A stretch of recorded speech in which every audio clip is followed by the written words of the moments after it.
Welcome to a brand new episode of Ma'al Maghreb min Washington. Bonjour et bienvenue pour un nouvel épisode de votre émission avec le Maroc depuis Washington. Nous aborderons cette semaine les axes suivants. L'aide américaine à l'Ukraine, s'agit-il d'une nécessité stratégique, sécuritaire ou les deux à la fois? L'Ukraine est-elle devenue un fardeau pour les États-Unis et que se passe-t-il au sein de la Chambre des représentants à ce sujet? Après la dégradation de la situation entre le Hamas et Israël, reste-t-il un espoir de paix au Proche-Orient? Pour discuter de ces sujets, j'ai le plaisir d'accueillir aujourd'hui les invités suivants. Tout d'abord, Jason Beardsley, qui est conseiller principal de la coalition Concerned Veterans for America et directeur des initiatives des anciens combattants chez Stand Together. Il est vétéran de la marine américaine. Jason Beardsley a passé 22 ans dans l'armée, dont 15 au sein des opérations spéciales. Après avoir pris sa retraite militaire, Jason a poursuivi une carrière civile et a occupé divers postes, notamment ceux d'assistant spécial du secrétaire à la Défense, de conseiller principal auprès du secrétaire de liaison du département des anciens combattants et directeur exécutif national de l'Association of the United States Navy. Aujourd'hui, il est propriétaire gérant d'une entreprise. Parmi nous également, Clark Cooper, chercheur principal à Screwcroft Middle East Security Initiative de l'Atlantic Council et directeur exécutif de Guard Hill House LLC. De 2019 à 2021, il a occupé le poste de secrétaire adjoint aux affaires politiques et militaires au département d'État américain. Clark Cooper a reçu le prix de la Légion d'honneur pour la coordination interinstitutionnelle et la mise en œuvre des éléments des opérations de sécurité lors des accords d'Abraham. Il a également été directeur de la planification du renseignement pour le commandement des opérations conjointes dans la région de la capitale des États-Unis. Pendant le mandat du président Bush, Cooper était le représentant suppléant des États-Unis au Conseil de sécurité de l'ONU, délégué américain auprès de la 5e commission de l'Assemblée générale, chargé des questions administratives et budgétaires, conseiller principal auprès du Bureau des affaires du Proche-Orient au département d'État et conseiller à l'ambassade américaine à Bagdad. Ces missions militaires comprenaient des tournées avec le commandement des opérations spéciales, le commandement des États-Unis pour l'Afrique, le commandement des opérations spéciales en Afrique, la force opérationnelle interarmée des opérations spéciales transsahariennes et le commandement des opérations spéciales. Notre troisième invité sera Saïd Erekat, journaliste palestino-américain et chef du bureau de Washington pour le journal Al-Quds. Saïd Erekat a également été professeur adjoint à l'université américaine. De 2005 à 2010, il a été porte-parole de la mission d'assistance des Nations Unies pour l'Irak. Et comme à l'accoutumée, avec nous sur ce plateau, le chroniqueur de l'émission Georges Lindrit, qui est avocat, analyste politique, écrivain et animateur radio. Entre 1994 et 1996, Georges a candidaté pour le Parti républicain à la Chambre des représentants dans le 5e district de Virginie. Bienvenue à vous, messieurs. Alors, comme chaque année, les États-Unis allouent à d'autres pays des milliards de dollars d'aide financière pour soutenir leur sécurité nationale et leurs objectifs économiques et sociaux. En 2022, l'orientation de l'aide étrangère américaine reflétait les principales priorités de l'administration Biden, à savoir la lutte contre les changements climatiques, la pandémie de COVID-19 et le combat contre les régimes autoritaires. Cependant, suite au déclenchement de la guerre russo-ukrainienne en février, Kiev est devenu le principal bénéficiaire de l'aide américaine, un événement inédit depuis le plan Marshall à la fin de la Seconde Guerre mondiale sous la présidence d'Harry Truman, quand l'Europe était le principal bénéficiaire de l'USAID. Mais avant de commencer notre discussion, je vous propose d'écouter quelques témoignages de nos concitoyens américains sur l'action de l'USAID en Ukraine. Je pense que nous avons déjà envoyé suffisamment de fonds et que nous devons vraiment y renoncer. Il s'agit d'une guerre qui a duré beaucoup plus longtemps que nous le pensions. Cela coûte beaucoup plus cher comme c'était prévu. Franchement, je pense que les États-Unis sont entrés dans cette guerre en fournissant tout l'équipement et tout l'argent dont nous disposons. Je pense que nous devons envoyer de l'aide en Ukraine. Nous devons protéger la vie des êtres humains. Vous savez, je pense qu'il s'agit d'un pays qui a vraiment besoin d'aide. Et nous devons les aider. Nous sommes un pays qui a vraiment la capacité par rapport à d'autres de le faire. Et je suis d'accord que le volume d'aide est vraiment important, mais nous devons les aider. Ils en ont besoin. Je pense que l'Ukraine est un allié. Je pense également que la position géographique de l'Ukraine est essentielle pour que l'Europe et les deux Amériques restent en paix, tout en assurant la sécurité de l'Occident. Cela vaut pour l'Europe et d'autres parties du monde. Alors oui, je pense que l'aide doit y aller pour l'Ukraine et Israël. Oui, je suis d'accord sur le fait que nous devons continuer à financer l'Ukraine. Je pense que nous devons continuer à soutenir l'Ukraine. La guerre n'est pas terminée, il y a encore des gens qui souffrent et je compatis avec eux. À cet égard, les États-Unis doivent vraiment peser dans la balance. Oui, je suis d'accord que nous devrions continuer à financer les Ukrainiens. Vous savez, nous sommes tous des humains, alors nous devrions aider tous ceux qui en ont besoin et avec équité. Bien, permettez-moi de commencer notre discussion avec Clark Cooper. Clark, le républicain Kevin McCarthy a été écarté du poste de speaker de la Chambre des représentants après le vote d'une motion de censure historique. De ce fait, l'avenir de l'aide de l'Ukraine est fortement compromis. Jim Jordan, qui se présente aujourd'hui pour remplacer M. McCarthy, s'oppose au maintien de l'aide américaine au profit de l'Ukraine. Selon lui, le problème le plus pressant n'est pas l'Ukraine, mais la situation à la frontière sud et la hausse de la criminalité aux États-Unis. Cette position trouve-t-elle un écho dans l'opinion publique américaine, d'après vous? Marc, la sûreté, la sécurité et l'économie sont toujours en tête des priorités auprès des électeurs, peu importe le cycle électoral. Mais en ce qui concerne la souveraineté et la sécurité des États-Unis quant à l'Ukraine, nous devons nous rappeler qu'en cette époque moderne et l'ère moderne étant bien au-delà de 1945, la sécurité et l'intégrité des frontières américaines ne se limitent pas uniquement à nos frontières terrestres. Ainsi, si nous jetons un coup d'œil au domaine de sécurité essentiellement concentrique offert par nos alliés et partenaires, nous constatons que nos investissements en Ukraine sont des investissements dans la sécurité et la sûreté des États-Unis. Et pour aller un peu plus loin, il s'agit également des investissements plus importants au niveau de notre base industrielle de défense. Il ne s'agit donc pas simplement d'envisager des domaines concentriques de sécurité dans le champ de la souveraineté américaine. Il s'agit d'une façon de renforcer les capacités des alliés et des partenaires. Je vous remercie, Clark. Je me tourne à présent vers Jason Beardsley. Jason, environ 50% de la population américaine soutient l'aide à l'Ukraine. Et la question qui se pose est, allons-nous à l'encontre de la volonté du peuple américain en continuant d'injecter de l'argent en Ukraine? Avant d'écouter votre réponse, regardons ce sondage réalisé par PBS.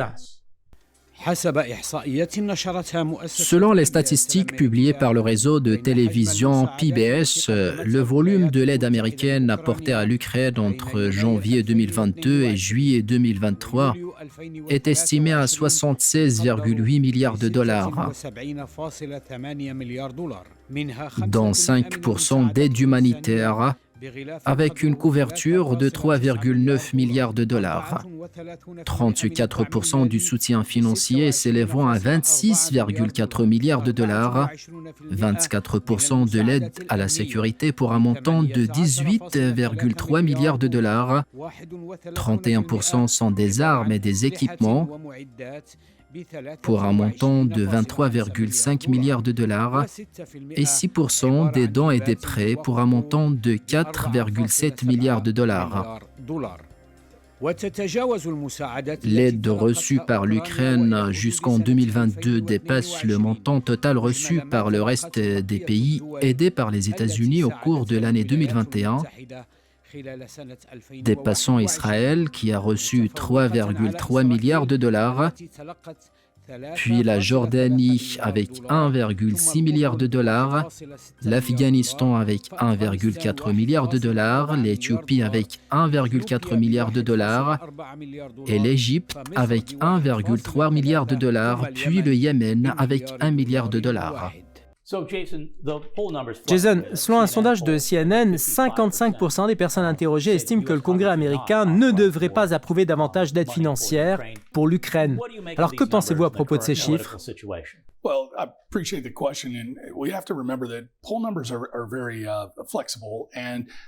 Écoutez, les chiffres des sondages sont flexibles et dépendent toujours du contexte général. Lorsque la question est posée dans un contexte que le peuple américain a un esprit d'aide et d'assistance, la réponse tendra vers ce qui peut être fait pour aider. Mais lorsque la question est posée dans un contexte de comparaison d'aide avec l'épuisement des ressources américaines, à un moment où la dette américaine franchit la barre des 33 000 milliards de dollars, et le peuple américain souffre d'un taux d'inflation élevé et d'une hausse des prix, et les forces armées américaines souffrent d'un manque de financement, le citoyen américain à qui on a posé cette question deviendra moins intéressé à l'aide américaine à l'Ukraine après 2 ans de guerre sans qu'aucune solution n'apparaisse. Et plus important encore, personne n'a présenté d'objectifs clairs aux citoyens d'États comme le Wisconsin ou l'Iowa ou aux citoyens du cœur des États-Unis concernant les menaces sécuritaires émergentes. For Wisconsins, for Iowans, for folks in the heartland of America about what is the security threat. Clark a donné un exemple de la façon de penser à une attention centrée sur la sécurité, ce qui revient en quelque sorte à élargir nos frontières, comme s'il s'agissait d'un empire, ce qui est une réponse au monde antique. Ceci nous donne également une réponse sur nos industries de défense et la manière relative à l'amélioration de nos produits et étendre les capacités de nos partenaires. Toutes ces réponses sont proposées par les gens de Washington qui n'ont aucun contact avec le peuple américain en général, qui se demandent quel est le réel avantage pour les États-Unis. C'est la question qu'il faut se poser dans ces sondages, car il ne faut pas traiter le peuple américain comme un tout homogène. Nous devons comprendre quelle est la politique claire des États-Unis. Il est important de bien comprendre les enjeux géopolitiques autour de ce dossier. Nous nous tournons à présent vers notre chroniqueur George Landry. George, vous êtes républicain depuis très longtemps. Alors pensez-vous que le différend sur le soutien américain à l'Ukraine dépasse en quelque sorte la capacité des hauts dirigeants des deux partis à résoudre ce problème ? C'est une question très intéressante. En fait, je m'inquiète pour les dirigeants car il semble manquer les nuances évoquées par nos 2 invités. Je suis d'accord que le citoyen américain lambda souhaite apporter son soutien à l'Ukraine, mais le problème majeur, à mon avis, chez la plupart des Américains, c'est le PIB et la croissance américaine revue à la baisse. Nous avons beaucoup dépensé pour l'Ukraine. Nous finançons même le régime de retraite.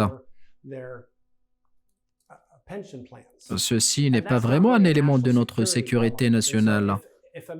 Donc, si les Américains avaient l'impression que les dirigeants du Congrès ou de la Maison-Blanche promouvaient l'idée de soutenir nos amis en Ukraine et les empêchaient d'être envahis par la Russie, je pense que ce serait assez facile de les convaincre. Mais le problème est que nous envoyons de l'argent aux Ukrainiens et cet argent est ensuite renvoyé aux États-Unis sous d'autres formes pour financer des campagnes politiques. En fait, une grande partie de l'argent que nous envoyons n'a rien à voir avec la sécurité nationale. C'est là que les Américains pourraient commencer à se sentir frustrés et en colère. Si nous avons des politiciens à Washington qui peuvent faire la différence et faire comprendre clairement que nous ne voulons pas financer le mode de vie des Ukrainiens, mais plutôt leur fournir des armes et la capacité de se défendre, cela sera probablement un argument gagnant. Je pense que le Congrès et la Maison-Blanche ne sont pas convaincus de ces différences, ce qui nous amène à nous poser la question suivante. Nous devons soutenir l'Ukraine ou non? Il s'agit d'une question d'autant plus complexe. Oui, c'est certainement le cas et je me tourne vers Clark Cooper. Clark, il y a un autre candidat républicain de premier plan, le dénommé Kevin Hare, qui préside le comité d'études républicain, un groupe de conservateurs du parti. Il a déclaré qu'une fois élu président de la Chambre des représentants, il ne s'engagerait pas à apporter de l'aide supplémentaire à l'Ukraine. Je le cite. « Nous voulons savoir où va l'argent des contribuables américains et quel est l'objectif du président Biden en dépensant tout cet argent. Alors l'élection présidentielle se rapproche à grands pas. Dans ce contexte, un tel argument va-t-il avoir un impact sur la politique américaine à l'égard de l'Ukraine ? Et incitera-t-il les républicains à se ressaisir au sein de la Chambre des représentants ? Permettez-moi de revenir au propos de représentant Kevin Hare. N'importe quel membre du Congrès pourrait dire ça. Il incombe au pouvoir législatif de demander certaines choses et de fournir des conseils au pouvoir exécutif. Alors, la question de savoir où cela va-t-il, comment est-il dépensé, y a-t-il un plan, sont toutes des questions justes. Je veux dire, cela nous ramène aux grandes exigences de transparence et de responsabilité. De ce fait, les questions de Kevin Hern ne sont qu'une partie de son travail en tant que membre du Congrès américain. D'ailleurs, l'administration Biden n'est pas claire sur la manière dont le financement a été appliqué.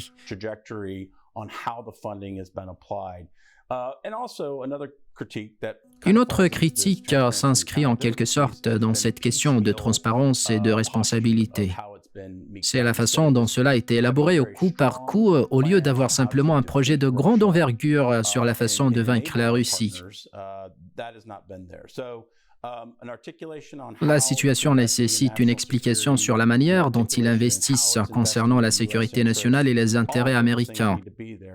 Toutes ces choses doivent être régies d'une manière adéquate.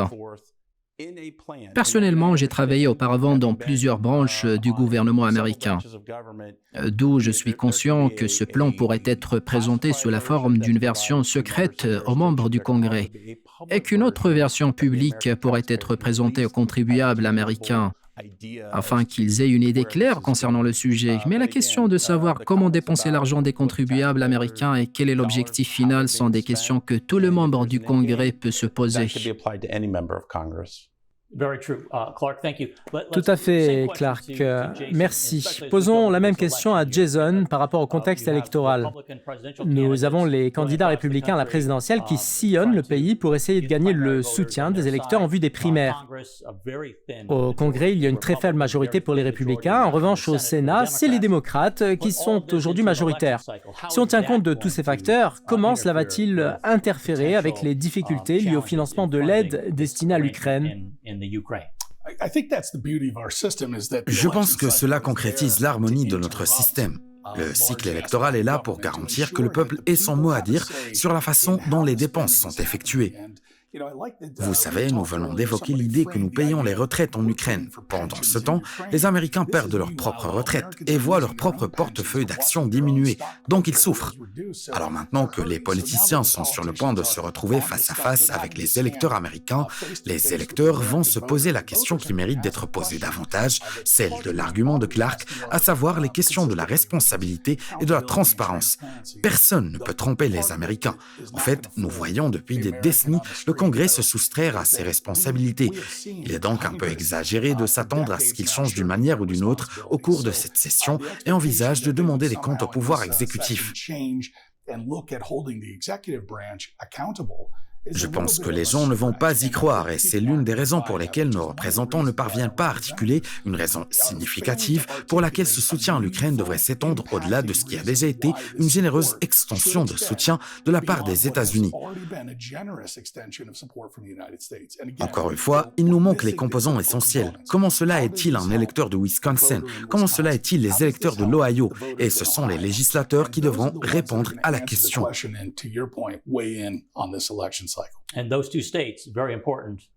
Et ces deux États sont d'ailleurs très importants pour les élections présidentielles. Ils font partie des swing states, ces États indécis qui hésitent entre les deux partis. Avant de poser la question suivante, je vous propose de découvrir le reportage de notre correspondant Jihan Mansour concernant l'USAID et l'Ukraine. Le soutien américain à l'Ukraine dans sa guerre contre la Russie s'est transformé en un fardeau qui a pesé sur le budget de l'État américain et s'est transformé en un conflit entre les républicains et les démocrates d'un côté et au sein des républicains eux-mêmes. Je ne pense pas que nous devrions continuer à envoyer de l'argent tant que nous ne connaissons pas l'objectif exact, d'autant plus que nous avons nos propres problèmes aux frontières.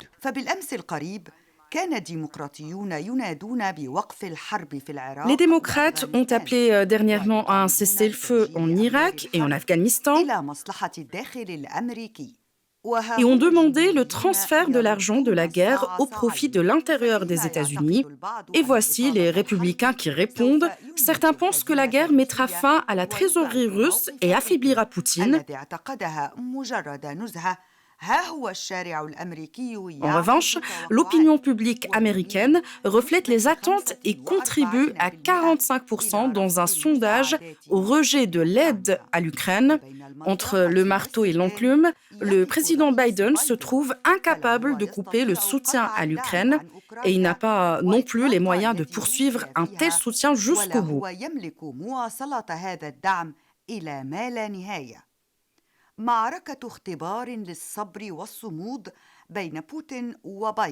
Il s'agit donc d'une bataille de patience et de persévérance entre Poutine et Biden, et le perdant est celui qui doit se retirer, peu importe les causes et les raisons.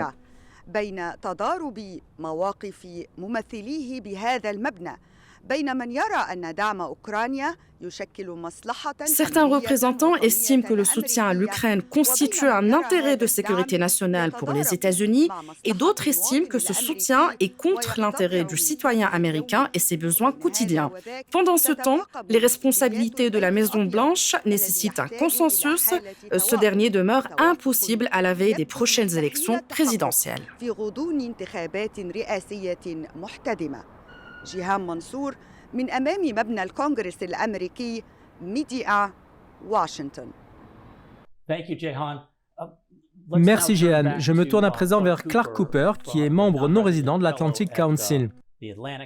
Clark, selon un sondage publié récemment par le Chicago Council of Global Affairs, seulement 47% de républicains soutiennent l'aide américaine à l'Ukraine, contre plus de 77% de démocrates. Ce qui constitue un revirement des positions habituelles par rapport à la question de l'interventionnisme américain. Le représentant républicain de Pennsylvanie, Brian Fitzpatrick, a déclaré à ce sujet, je le cite, « C'est la tendance historique en Occident. Nous sommes fatigués de la guerre, mais nous devons lutter contre cette lassitude, car cela fait exactement partie de la stratégie de Vladimir Poutine. Alors comment pouvons-nous gérer cette lassitude de la guerre ?»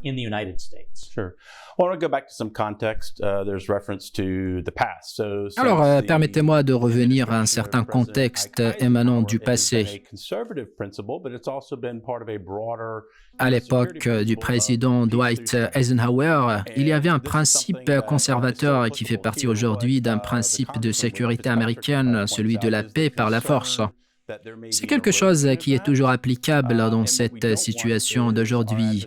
Et le congressman Brian Fitzpatrick a exprimé son inquiétude quant à une éventuelle érosion de ce principe.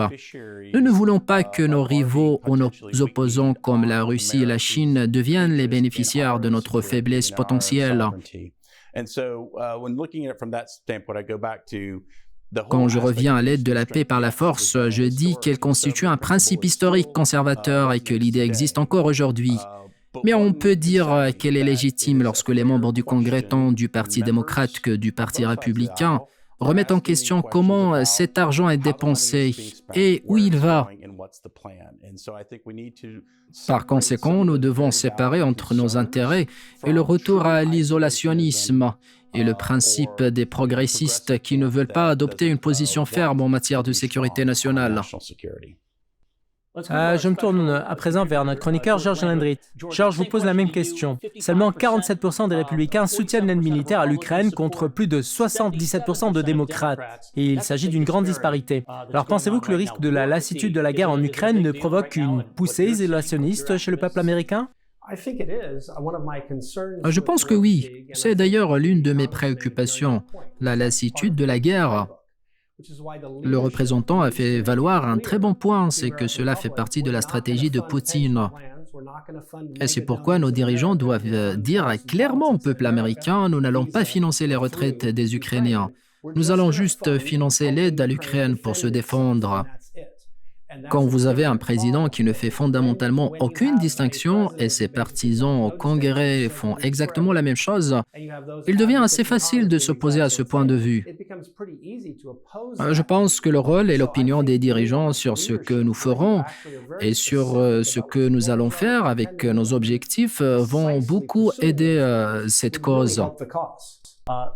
La Maison-Blanche est donc confrontée actuellement à d'énormes défis.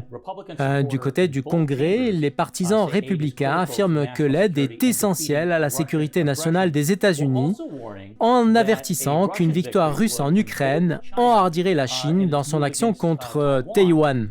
Alors pensez-vous, Georges, que cet argument pourrait aider le président Biden à obtenir l'approbation du Congrès pour fournir davantage d'aide à l'Ukraine?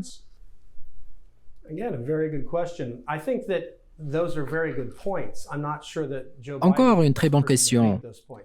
Je ne suis pas sûr que Joe Biden soit la meilleure personne pour faire valoir ses arguments, car il a un certain nombre de problèmes.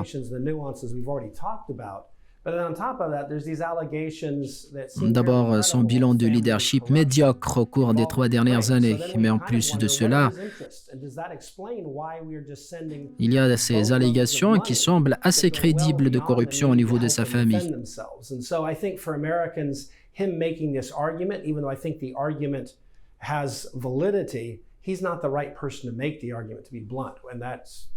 Alors, on se demande en quelque sorte quels sont ses intérêts, pourquoi nous envoyons à l'Ukraine des sommes considérables qui vont bien au-delà de la nécessité de les aider à se défendre.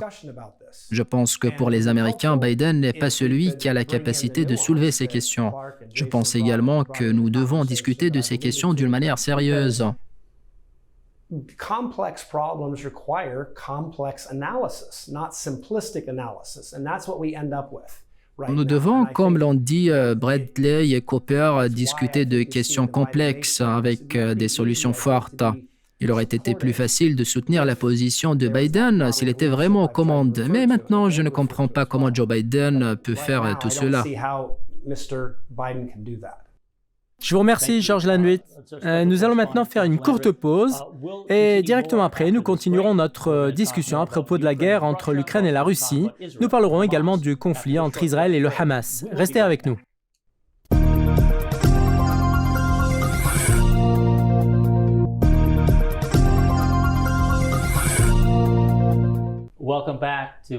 Nous voilà de retour pour la suite de votre émission avec le Maroc depuis Washington. Concernant l'aide américaine à l'Ukraine et la division au sein du Parti républicain, le Washington Post a récemment écrit un article intitulé « La Maison-Blanche cherche une voie à suivre concernant l'Ukraine au milieu des troubles au Congrès ». Alors, écoutons la lecture de cet article.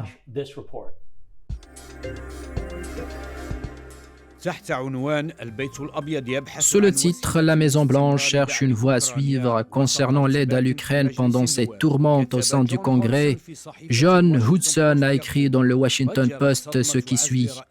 Je cite « Le choc de la destruction du président de la Chambre des représentants des États-Unis, Kevin McCarthy, a déclenché un vaste débat aux États-Unis sur l'opportunité de fournir plus ou moins d'aide à l'Ukraine. À un moment où la rivalité pour succéder à McCarthy s'intensifie entre les rivaux qui ont déclaré ne plus pouvoir continuer à fournir une aide. L'auteur a cité les propos d'un haut responsable de l'administration Biden. L'administration compare actuellement 2 approches principales, soit essayer de faire pression pour voter une aide d'une valeur de 24 milliards de dollars pour une aide énorme à l'Ukraine, suffisante pour l'année prochaine, soit éviter de voter sur un autre programme d'aide au cours de l'année électorale, ou chercher à faire adopter un programme d'aide plus modeste qui pourrait être accepté par la République dans l'espoir de fournir une aide plus importante à l'Ukraine après les élections présidentielles et parlementaires de novembre 2024. Tandis que son principal rival, le représentant républicain Steve Scalise, estime qu'il est d'accord avec l'aide à l'Ukraine. Cependant, l'intérieur américain mérite davantage la dépense de ces milliards.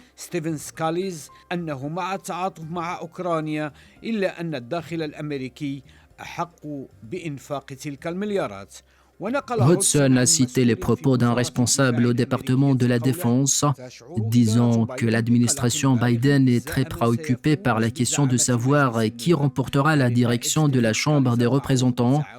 Est-ce le représentant Steve Scalise, connu pour sa coopération avec le Parti démocrate et sa conscience du danger imminent que représente l'agression russe contre l'Ukraine, ou son rival Jim Gordon, connu pour son intransigeance et son extrémisme sur les questions de politique étrangère américaine. John Hudson a conclu que le président Biden se trouve dans une position politique très critique, car la guerre en Ukraine semble se dérouler sans aucun changement sur le champ de bataille. Au moment où le soutien des Américains à l'Ukraine diminue, un sondage réalisé par CNN a montré que 55% des Américains sont d'accord sur le fait que le Congrès devrait allouer une aide supplémentaire à l'Ukraine, alors que le même sondage a montré que 45% des Américains ne sont pas favorables à la poursuite de l'aide accrue à l'Ukraine, ce qui montre une division dans l'évaluation des Américains quant à l'efficacité de ce que les États-Unis ont fourni à l'Ukraine depuis le début de la guerre, ce qui s'élèverait à plus de 43 milliards de dollars.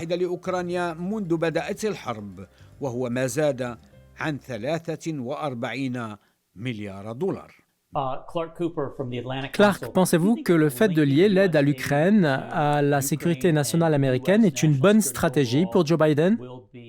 Il ne cesse de répéter qu'il fera tout ce qui est en son pouvoir pour poursuivre le soutien américain à l'Ukraine.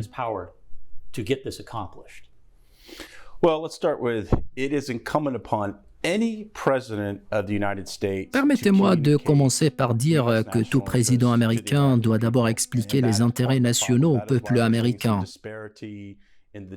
Cela fait partie du problème. Pourquoi nous constatons de telles divergences dans les sondages d'opinion et les questions légitimes soulevées par les membres du Congrès sur la manière d'envoyer l'aide à l'Ukraine? Par conséquent, le président Biden doit communiquer avec la population et expliquer pourquoi la sécurité et la stabilité de l'Ukraine sont importantes pour les intérêts nationaux américains et la sécurité des États-Unis, et pourquoi cela est économiquement important pour le pays. Le président Biden aurait dû le faire et aurait pu le faire plus tôt, mais une partie de ce à quoi nous sommes confrontés aujourd'hui est un manque de transparence et de responsabilité de la part des États-Unis ainsi que du côté ukrainien. De ce fait, nous devons expliquer la raison principale. Il faut s'engager en faveur de la transparence et de la responsabilité. Je pense qu'un certain nombre d'Américains sont surpris et ne réalisent pas à quel point il existe un lien entre les intérêts et la sécurité des États-Unis et l'Ukraine, ce pays qui est séparé des États-Unis par tout un océan. Je vous remercie, Clark. Jason Beardsley, le département américain de la Défense, a récemment exhorté le Congrès à agir car il n'y a plus d'argent pour financer l'Ukraine. De la dernière tranche de 43 milliards de dollars, 5,4 milliards sont en cours de transfert vers l'Ukraine sous forme d'armes et de munitions, et il ne reste en stock plus qu'1,6 milliard de dollars. Alors que doit faire le Congrès? Faut-il rassurer les Ukrainiens en leur promettant une nouvelle aide ou au contraire, faut-il leur faire savoir qu'il n'y aura plus d'aide désormais? So, yeah, I think the frank role for Congress is to actually go back to the constituents in America, the people they represent, and understand first whether this is the right thing to do or not. A lot of these arguments are built on the premise that je pense que le rôle du Congrès est de revenir vers les électeurs américains, les gens qu'ils représentent, et de comprendre d'abord si le soutien à l'Ukraine est la bonne décision à prendre ou non.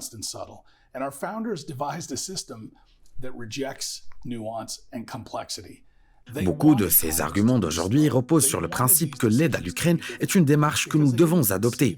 George Landry vient d'évoquer qu'il existe plusieurs complexités quant à ce dossier.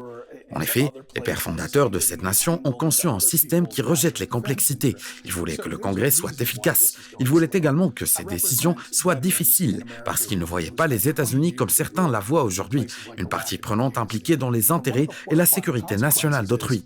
There was never a goal articulated, just like in Ukraine. There was an incredible amount of spending, just like in Ukraine. Il y a donc une raison pour laquelle cela avance lentement. Personnellement, je représente les anciens combattants américains qui ont passé 20 ans en guerre dans des pays comme l'Irak et l'Afghanistan. L'une des conséquences horribles est qu'aucun objectif n'a jamais été clairement défini. comme le cas de l'Ukraine aujourd'hui. Il y a eu des dépenses incroyables en Irak, en Afghanistan et en Ukraine. Nous avions des systèmes d'armes très sophistiqués et des stocks de matériaux avancés. À l'époque, le Congrès n'était pas aussi actif pour défendre notre cause en Irak ou à Kaboul. Mais il l'est aujourd'hui, envers la cause ukrainienne. Beaucoup de gens comme moi qui ont mené ces guerres ont vu que la politique correspond à la réalité du terrain, à savoir que la guerre est difficile et qu'elle nécessite bien plus que de l'argent.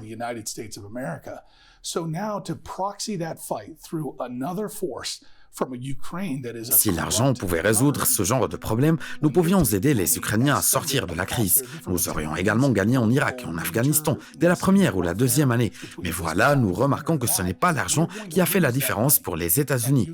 Par conséquent, nous ne pourrons pas utiliser les forces ukrainiennes dans une guerre par procuration lorsque le gouvernement ukrainien est corrompu, car il reçoit l'aide américaine et la distribue à ses commandants. Nous allons tout simplement perdre cet argent. Et pour répondre à votre question, le Congrès devrait-il signer des chèques en blanc? Pas du tout. Les représentants doivent revenir vers les électeurs pour savoir si cela est dans leur intérêt ou non, ce qui n'était pas dans leur intérêt jusqu'à présent. Oui, Clark. Le chef républicain de la Chambre des représentants, Kevin McCarthy, a été évincé de son poste, victime de querelles fratricides au sein de son propre parti. Après un débat tendu dans l'hémicycle, 216 élus, dont 8 républicains, ont voté pour sa destitution et seulement 210 contre. Ce vote ouvre une période de forte turbulence à la Chambre basse où un remplaçant doit être choisi, ce qui risque d'être compliqué. Alors comment le successeur de Kevin McCarthy va-t-il pouvoir gérer cette vague d'opposition à l'aide américaine en direction de l'Ukraine?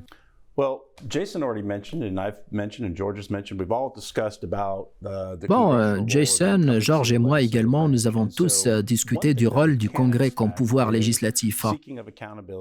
Donc, nous pouvons nous attendre de demander des comptes sur les fonds qui ont été dépensés. Quels fonds vont être dépensés et dans quelle mesure ce que le pouvoir exécutif doit faire? J'imagine que cela sera vraiment souligné par tout nouveau leadership potentiel. Il incombe au président Biden d'articuler ce plan. Nous avons entendu que Joe Biden clarifiera cette question de l'Ukraine lors de son prochain discours. J'ai hâte d'entendre son mot. Il faut expliquer pourquoi c'est important pour les États-Unis de financer les Ukrainiens dans cette guerre. Pourquoi la guerre en Ukraine est liée à notre sécurité nationale et à nos intérêts économiques ici à l'étranger. Nous devons savoir même dans quelle mesure l'aide américaine persistera. Je ne pense pas que quiconque s'inquiète des aspects de sécurité nationale et de souveraineté reprocherait au président Biden d'être trop sévère dans cette affaire. Il existe une différence entre le fait d'être aux côtés de l'Ukraine ou de défendre Kiev ou vaincre l'agression russe. L'agression russe et les perturbations russes vont certainement à l'encontre des intérêts américains. Cela doit être très clair. Et c'est quelque chose que j'imagine que les membres républicains et démocrates du Congrès souhaitent entendre.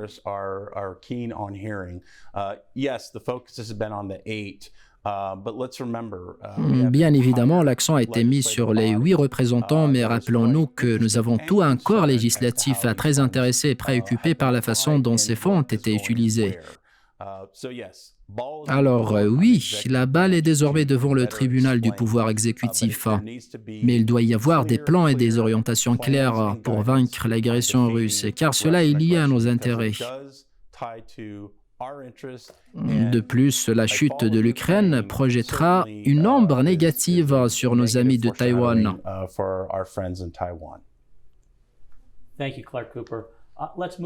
Je vous remercie, Clark Cooper. Passons maintenant à notre second sujet, celui de la région du Moyen-Orient, qui est au centre d'une dangereuse escalade entre le mouvement Hamas et l'armée israélienne. Après l'attaque du Hamas contre Israël, qui s'est soldée par la mort d'un millier de civils, la réponse de l'armée israélienne était attendue, y compris par le Hamas.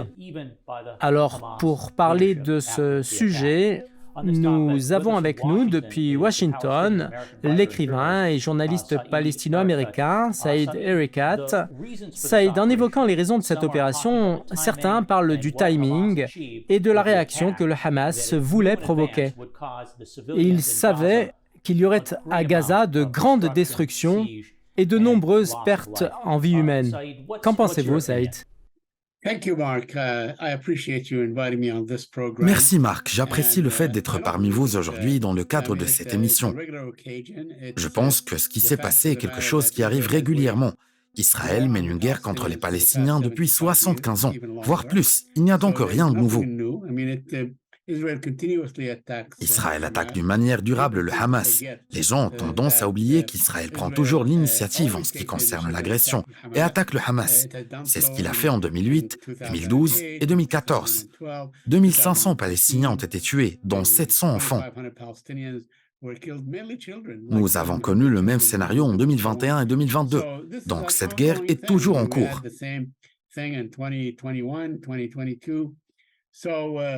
Donc, quiconque vous dit que le Hamas a attaqué Israël à l'improviste, sachez que ces propos n'ont aucun sens, car cette guerre est toujours en cours.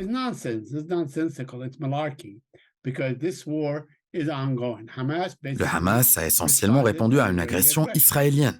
2 millions de Palestiniens sont détenus dans une prison à ciel ouvert dans la bande de Gaza. Alors à quoi s'attendre ? Je veux dire que cette guerre qui dure depuis très longtemps et le fait qu'Israël ait subi tant de pertes et fut prise par surprise ne change rien à la situation. Je répète, c'est une guerre qu'Israël mène contre les Palestiniens depuis 75 ans. Il n'y a aucune autre raison pour que le Hamas fasse ce qu'il a fait. Les gens du Hamas ont juste répondu à une agression israélienne continue, une agression contre la Cisjordanie, contre la mosquée d'Al-Aqsa et contre les lieux saints. Israël ne cesse de tuer des Palestiniens innocents jour après jour. Le Hamas se considère comme le mouvement de résistance palestinienne et donc il a agi dans cette perspective. Saïd, nous avons vu comment le Hamas a remercié l'Iran pour son soutien. En revanche, quand Anthony Blinken a été interrogé sur cette question du soutien de Téhéran, il a déclaré qu'il n'avait pas encore vu de preuves de l'implication de l'Iran dans l'attaque contre Israël. Qu'en pensez-vous? Iran supports Hamas. That doesn't mean that Iran was involved in this. Écoutez, le fait que l'Iran soutienne le Hamas ne signifie pas qu'il participe d'une manière ou d'une autre à cette guerre. L'Iran, qui se trouve à des milliers de kilomètres de Gaza, exprime des déclarations où il soutient moralement et financièrement les Palestiniens. Mais l'Iran ne les soutient certainement pas tactiquement. Le secrétaire d'État américain a donc raison à 100%. Personnellement, je ne crois pas à la participation iranienne lors de cette attaque, car cette dernière a été menée depuis Gaza, avec des armes fabriquées localement par le Hamas. Le Hamas voulait féliciter ceux qui se sont tenus à ses côtés pour condamner l'agression israélienne et la guerre contre les Palestiniens, et féliciter ceux qui ont appelé à la fin de cet horrible blocus de la bande de Gaza. C'est pourquoi je vois qu'Anthony Blinken sait ce qu'il dit et se rend compte que l'Iran ne participait pas d'une manière ou d'une autre à ce processus.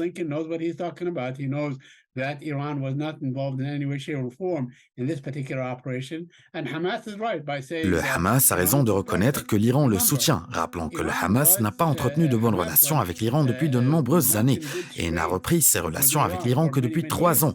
Par conséquent, Blinken et le Hamas ont tout à fait raison dans leur déclaration. Saïd, si l'on prend en compte les évolutions dans la région, pensez-vous que le fait de parler de paix aujourd'hui est totalement illusoire ou exagérément optimiste? Et quel est l'impact de ces événements sur les accords d'Abraham qui ont amené dans une certaine mesure des signes de paix pour la région? La seule paix qui compte est la paix avec les Palestiniens qui leur permet d'obtenir ce qu'ils veulent avec Israël. L'Arabie saoudite a réitéré à plusieurs reprises son attachement aux conditions arabes de paix avec Israël, des conditions basées sur l'initiative proposée au sommet de la Ligue arabe de Beyrouth en 2002. Elles ont été proposées par le roi Abdullah bin Abdelaziz Al Saoud et confirmées au sommet de la Ligue arabe de Riyad en 2007. Il s'agissait d'un plan de normalisation avec Israël en échange de la création d'un État palestinien indépendant avec Jérusalem-Est pour capitale, ce qui n'a jamais eu lieu. Merci Saïd. Je me tourne à présent vers Clark Cooper de l'Atlantic Council qui est avec nous sur ce plateau. Il a été confirmé qu'au moins 4 Américains ont été tués dans les attaques du Hamas en Israël. Les autorités américaines s'attendent à ce que ce nombre de morts augmente. On parle également d'une possibilité que des Américains soient retenus en otage à Gaza. Alors, en tant qu'ancien responsable au département d'État, à quelle réaction du département d'État et des États-Unis en général faut-il s'attendre dans une telle situation? On the State Department side, there's some strategic elements that are at play, that are vehicles that are already there. Israel is the number one recipient of FMF, foreign military financing from the United States. It continues to be a component of that's important. Pour le département d'État américain, il y a des lignes stratégiques qui doivent être élaborées. Israël est le principal bénéficiaire du financement militaire des États-Unis et un aspect important de celui-ci concerne l'augmentation des capacités.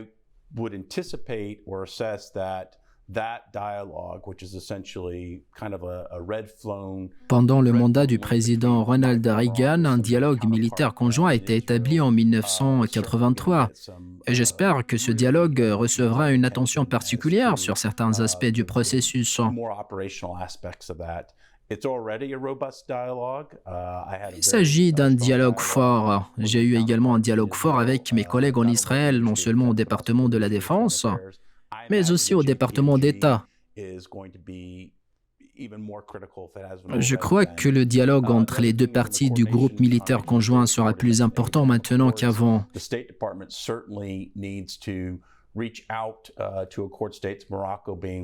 Et du côté des accords d'Abraham, il est certain que le département d'État américain devra communiquer avec le Maroc en tant que l'un des pays signataires de cet accord, et ce afin de jouer un rôle à cet égard. Il y a donc quelque chose que les pays arabes qui font partie des accords d'Abraham doivent faire à cet égard. Nous avons vu un signal puisque le secrétaire d'État américain Anthony Blinken a communiqué avec tous les pays voisins.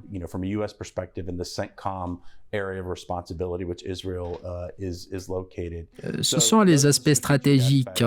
Il y a un aspect tactique. Nous avons travaillé auparavant, moi et Jason, dans des commandements américains où nous devions couvrir les aspects tactiques. Et cet aspect serait bilatéral entre les forces israéliennes et les forces américaines.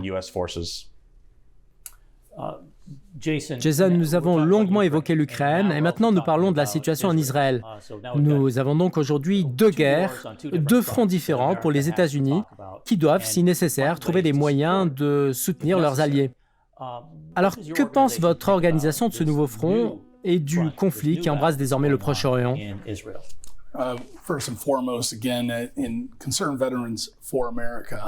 Tout d'abord, je représente les anciens combattants américains qui n'ont jamais eu leur mot à dire en politique.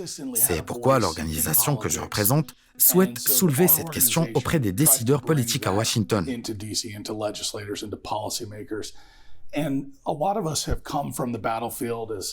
Beaucoup d'entre nous sont venus, comme l'a dit Jason, des champs de bataille. Nous avons acquis des expériences en matière de conflits et de violence.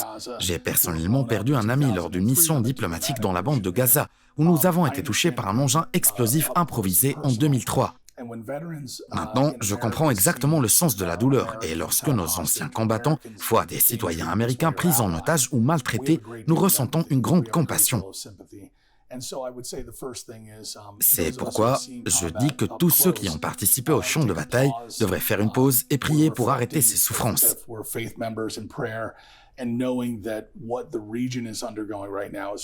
Nous constatons que la région est actuellement pleine de conflits et que nous entrons dans une phase politique houleuse lors des élections. C'est pourquoi je pense que les anciens combattants exigent que nous n'oublions pas que la première question concernant notre pays est de savoir comment prendre soin de nos citoyens par un dialogue significatif afin de clarifier nos stratégies et nos politiques. Je ne pense pas que nous en soyons arrivés là aujourd'hui et je sais que notre organisation ne cesse de surveiller, mais à l'heure actuelle, il est trop tôt pour que nous prenions une position en tant que celle de prier et d'exprimer notre sympathie et nos sentiments les plus sincères en tant qu'anciens combattants au peuple palestinien et au peuple israélien. Ces deux peuples qui sont pris au milieu de cette violence. Dans la même veine, le ministère marocain des Affaires étrangères a publié un communiqué, je le cite. Le Royaume du Maroc exprime sa profonde préoccupation suite à la détérioration de la situation et au déclenchement des actions militaires dans la bande de Gaza et condamne les attaques contre les civils d'où qu'ils soient. Le Royaume, qui n'a eu de cesse de mettre en garde contre les répercussions du blocage politique sur la paix dans la région et contre les risques de l'aggravation des tensions qui en résultent, appelle à un arrêt immédiat de tous les actes de violence et à un retour à l'apaisement, tout en évitant toutes les formes d'escalade pouvant saper les chances de paix dans la région. Le Royaume du Maroc, dont Sa Majesté le roi Mohamed VI, que Dieu l'assiste, préside le comité Al-Quds, souligne que le dialogue et les négociations demeurent la seule voie pour parvenir à une solution globale et durable à la question palestinienne sur la base des résolutions de la légalité internationale et du principe des deux États tels que convenus au niveau international. Fin de citation. Clark, le Maroc est connu pour ses efforts continus en faveur de la paix entre Palestiniens et Israéliens et pour ses exigences constantes quant à la nécessité de résoudre le conflit par des moyens pacifiques. Alors que pensez-vous de la position marocaine, d'autant que le roi du Maroc préside le comité Al-Quds?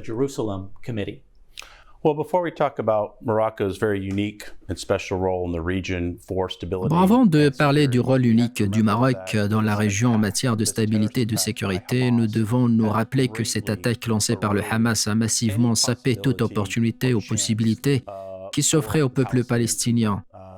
Car outre les destructions et les meurtres qui ont eu lieu, le processus politique de la paix s'est complètement suspendu. Et cela est principalement dû au fait que le Hamas est un mandataire iranien. Permettez-moi maintenant d'aborder le rôle de Sa Majesté. En fait, le roi Mohamed VI joue un rôle unique et avant-gardiste en faveur de la paix. Il y a donc deux défis majeurs pour les États-Unis et la communauté internationale. Le premier concerne l'Ukraine et dure depuis plus d'un an, et l'autre aujourd'hui Israël. À l'avenir, nous allons très certainement orienter notre agenda de politique étrangère en fonction de ces deux dossiers. Nous arrivons déjà au terme de cette discussion. Je tiens à remercier nos invités Jason Bursley, Clark Cooper et Saïd Erekat. Merci également à notre chroniqueur Georges Landrit et à notre correspondante Jihan Mansour. Un grand merci à notre équipe de production. Merci à vous pour votre attention. Et je vous dis à bientôt pour un nouveau rendez-vous avec le Maroc depuis Washington. On a new episode of Ma'al Maghreb min Washington.